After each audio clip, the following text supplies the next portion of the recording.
أشهد أن لا إله إلا الله وحده لا شريك له وأشهد أن محمدا عبده ورسوله أما بعد فأعوذ بالله من الشيطان الرجيم بسم الله الرحمن الرحیم۔ سامعین و ناظرین کرام، السلام علیکم ورحمۃ اللہ وبرکاتہ۔ گزشتہ پروگرام میں سیدنا حضرت مسیح موعود علیہ السلام کے خاندان کے تعارف کے سلسلہ میں مضمون کا ایک حصہ بیان کیا گیا تھا۔ آج کے پروگرام میں اس مضمون کو مکمل کیا جا رہا ہے انشاءاللہ تعالی۔ مرزا گل محمد صاحب کے ذکر میں بیان کیا گیا تھا کہ مرزا گل محمد صاحب کی شجاعت ضرب المثل تھی۔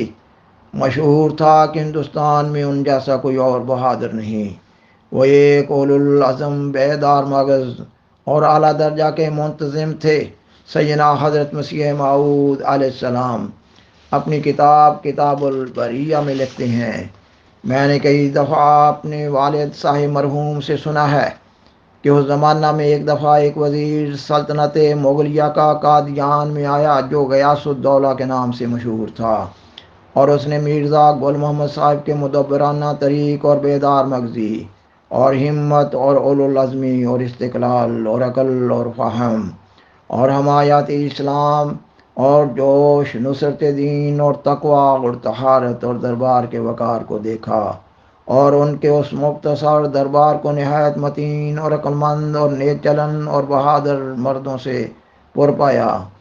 تب وہ چشم پر آب ہو کر بولا کہ اگر مجھے پہلے خبر ہوتی کہ اس جنگل میں خاندان مغلیہ میں سے ایسا مرد موجود ہے جس میں صفات ضروریہ سلطنت کے پائے جاتے ہیں، تو میں اسلامی سلطنت کے محفوظ رکھنے کے لیے کوشش کرتا کہ ایام کسل اور نالیاقتی اور بدوادی ملوک چوغتائیہ میں اسی کو تخت دہلی پر بٹھایا جائے۔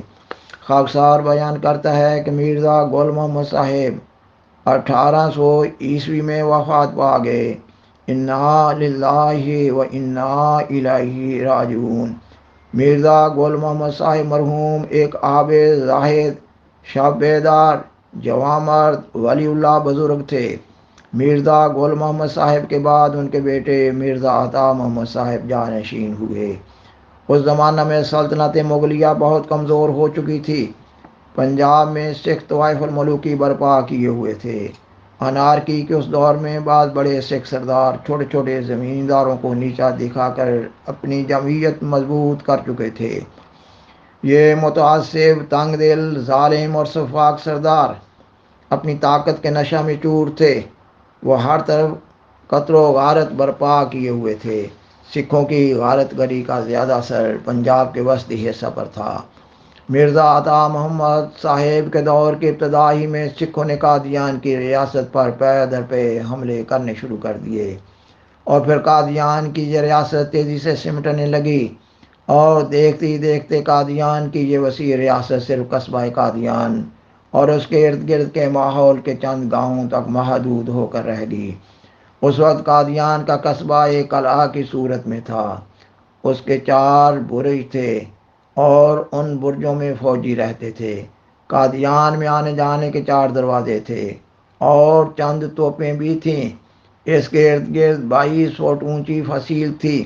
یہ فصیل بہت چوڑی تھی، اتنی چوڑی کہ اس پر 3 چھکڑے ایک دوسرے کے برابر چل سکتے تھے۔ 1802 یا 1803 کا واقعہ ہے۔ سکھوں کا ایک جنگجو گروہ جو رام گڑھیا کہلاتا تھا، ایک دن یہ جنگجو گروہ اجازت لے کر قادیان میں داخل ہوا، پھر نفاق اور فریب کی راہ سے قادیان پر قبضہ کر لیا۔ سردیوں کی ایک ٹھنڈی رات تھی جبکہ مرزا عطا محمد صاحب اپنے خاندان و خدام کے ساتھ جلا وطن کر دیے گئے۔ یہ دیندار اور عالیشان خاندان ریاست کپورتھلا کے ایک مقام بیگوال میں پناہ گزین ہو گئے۔ سامعین و ناظرین کرام، یہی وہ دور تھا جب پنجاب کے کئی ایک سکھ سردار رنجیت سنگھ کے ساتھ مل کر سکھوں کے مشہور جنگجو گروہ رام گڑھیا کے بالمقابل ایک جمعیت بنا رہے تھے۔ 1801 میں ان کے ماتحت سکھ سرداروں نے ان کو مہاراجا کا خطاب دیا تھا، اور پھر جلد ہی مہاراجا رنجیت سنگھ نے امرتسر سے ملتان، پشاور اور کشمیر تک کا علاقہ اپنی عملداری میں شامل کر لیا تھا۔ 1817 میں مہاراجا رنجیت سنگھ نے سکھوں کے بڑے جنگجو گروہ رام گڑھیوں کو بھی سرنگوں کر لیا۔ یہ وہ گروہ تھا جس نے قادیان کو طاقت و تاراج کیا تھا۔ مہاراجا رنجیت سنگھ نے رام گڑھیوں کو شکست دے کر قادیان کی ریاست کو بھی اپنی عملداری میں شامل کر لیا۔ مہاراجا نے 1818 میں مرزا غلام مرتضیٰ صاحب کو اختیار دے دیا کہ وہ قادیان واپس جا کر رہائش رکھ سکتے ہیں، مگر انہوں نے طوائف الملوکی کی حالت میں واپس جانا مناسب نہ سمجھا۔ 1834 کا واقعہ ہے۔ سیدنا حضرت مسیح موعود علیہ السلام کی ولادت کا زمانہ قریب آ رہا تھا۔ اللہ تعالیٰ کی طرف سے یہ انتظام ہوا کہ پنجاب کے حکمران راجا رنجیت سنگھ نے قادیان کی ریاست میں سے 5 گاؤں آپ علیہ السلام کے والد محترم مرزا غلام مرتضیٰ صاحب کو واپس کر دیے۔ تب مرزا غلام مرتضیٰ صاحب سکھ حکومت میں ایک مثالی مسلمان شہری کی حیثیت سے رہنے لگے۔ یہ وہ دور تھا جب انگریز پایہ تخت دہلی پر اپنا تسلط مکمل کر رہے تھے۔ اس وقت خاندان مغلیہ کی حکمرانی برائے نام تھی۔ ان کی حکومت لال قلعہ کی 4 دیواری کے اندر تک محدود تھی۔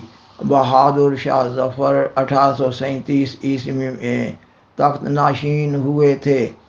اب وہ بھی انگریزوں کے وظیفہ خوار تھے، اور ان کو انگریزوں کی طرف سے کہہ دیا گیا تھا کہ ان کے بعد ان کی اولاد لال قلعہ دہلی میں نہ رہ سکے گی۔ اور پھر جلد بعد ہی انگریزوں نے پایا تخت دہلی پر اپنا تسلط مکمل کر لیا، اور اس کے بعد انگریز حکومت نے پنجاب کا رخ کرنا شروع کر دیا۔ اس کشمکش کے دوران سکھ سردار پنجاب کی سکھ حکومت کے خلاف بغاوت کر رہے تھے۔ وہ باغی سکھ سردار انگریز حکومت سے مل رہے تھے۔ ان میں سے بعض سکھ سرداروں نے مرزا غلام مرتضیٰ صاحب کو پیغام بھجوایا یہ کہ انگریز طاقت میں ہیں، بالآخر وہ غلبہ حاصل کر لیں گے، اس لیے انگریز کا مقابلہ کرنا مناسب نہیں۔ ان کا مقابلہ کرنا اپنے آپ کو تباہ کرنا ہے، اس لیے وقت کا تقاضا ہے کہ آپ بھی ہماری طرح انگریزوں کے ساتھ مل جائیں۔ مگر مرزا غلام مرتضیٰ صاحب نے ان باغی سکھ سرداروں کی بات نہ مانی، کیونکہ یہ اسلام کی تعلیمات کے خلاف تھا کہ کسی بھی قائم حکومت کے خلاف خفیہ ریشہ دوانیاں کی جائیں۔ مفاد پرستی، منافقت، غداری اور دغا بازی آپ علیہ السلام کی خاندانی روایات کے خلاف تھی۔ سامعین و ناظرین کرام، 29 مارچ 1849 کو پنجاب اور انگریز حکومت کا الحاق ہو گیا۔ تب پنجاب کے جن رؤساء نے انگریز حکومت کا ساتھ نہ دیا تھا، ان کی جاگیریں ضبط کر لی گئیں۔ اس اصول کے تحت قادیان کی جاگیر بھی انگریز حکومت نے ضبط کر لی۔ انگریز حکومت کے قیام و استحکام کے بعد مرزا غلام مرتضیٰ صاحب نے قادیان کی ریاست کے قبض دخل کے لیے عدالتوں میں مقدمات دائر کیے، مگر قادیان کی جاگیر واپس نہ ملی۔ قادیان کے ماحول کے 5 گاؤں کی زمین پر آپ علیہ السلام کے والد مرزا غلام مرتضیٰ کا قبض دخل قائم رہا۔ انگریزی عدالتوں میں سے حصول انصاف کے لیے ایک بڑی روک یہ بھی تھی کہ مرزا غلام مرتضیٰ صاحب ہندوستان کے سابق حکمران خاندان مغلیہ کے ایک فرد تھے۔ انگریز حکومت پر اس تعلق کا بھی اثر تھا۔ پس قادیان کی پوری ریاست تو نہ ملی، مگر پرانے جاگیردار ہونے کی وجہ سے اس خاندان کا نام رؤساء کی فہرست میں شامل رہا۔ سامعین و ناظرین کرام، بالآخر درخواست ہے کہ برائے مہربانی اس پروگرام کو دوسروں سے شیئر کریں اور عذرائے کرم اس چینل کو سبسکرائب کریں۔ جزاکم اللہ تعالی احسن الجزا، وآخر دعوانا ان الحمد للہ رب العالمین، والسلام علیکم ورحمۃ اللہ وبرکاتہ۔ شکریہ۔